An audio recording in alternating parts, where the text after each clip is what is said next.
Copa America final, 2016 Copa America final হারের পর 2021 Copa America জয়, Finalissima জয় এবং 2022 বিশ্বকাপ জয়। সোনালি এই কামব্যাকের কথা শুনাইন পরবর্তী প্রজন্মকে। 2007-এর জেনারেশনের শেষ ট্যালেন্টেড রিকার্ডো কাকার সাথে ব্যালন ডি'অরের ফাইট, পরবর্তীতে মেসি রোনালদোর দ্বৈরথ, এবং শেষে এসে এই জেনারেশনের অন্যতম সেরা এমবাপ্পে এবং হল্যান্ডের সাথে ফাইট দিয়ে ব্যালন ডি'অর জিতলেন। ফুটবল গল্প আসলে এগুলোই সোনালি হবে, একমাত্র মেসি যিনি কিনা 3 দশকে ব্যালন ডি'অর জিতেছেন। আপনি কি ভাবতে পারছেন একমাত্র মেসি বলে এসব সম্ভব হয়েছে? হ্যাঁ, এটাই মেসি, এটাই ফুটবল।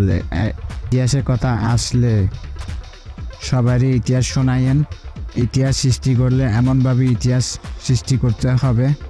মেসির গ্রেটনেস আপনি কিভাবে পরিমাপ করবেন? আপনি পরিমাপ করার ক্ষমতা রাখি না, কারণ নেক্সট ফুটবল প্রজন্ম নিজেদেরকে নিয়ে আফসোস করবে আমরা কেন মেসির প্রজন্মে জন্ম নিলাম না। মেসি এক অলৌকিক প্রাণী। একটা মানুষ 8টা ব্যালন ডি'অর কীভাবে জিতে? আমি আবারও বলছি, 8টা ব্যালন ডি'অর একজন মানুষের দ্বারা কি আসলেই সম্ভব? যেখানে একটা খেলোয়াড়ের একটা ব্যালন ডি'অর জেতাই থাকে মূল লক্ষ্য, সেখানে মেসি জিতেছেন 8টি ব্যালন ডি'অর। কী গ্রেটনেস আর কী লেগাসি! মেসির ইউরোপের জার্নি এখানেই শেষ। নতুন করে আবার নিউ জেনারেশনের ব্যালন ডি'অর নিয়ে দৌড়তে চলবে।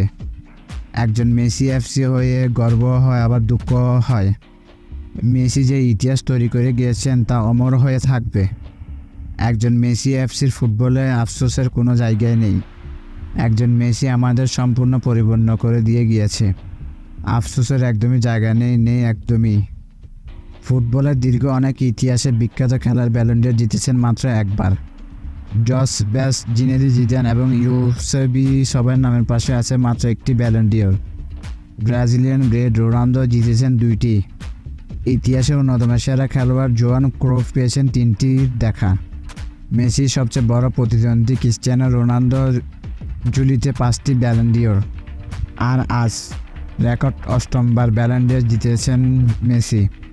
সবাইকে আরেক ধাপ ছাপিয়ে গেলেন ফুটবলের জাদুকর। 2012 সালে 4র্থবার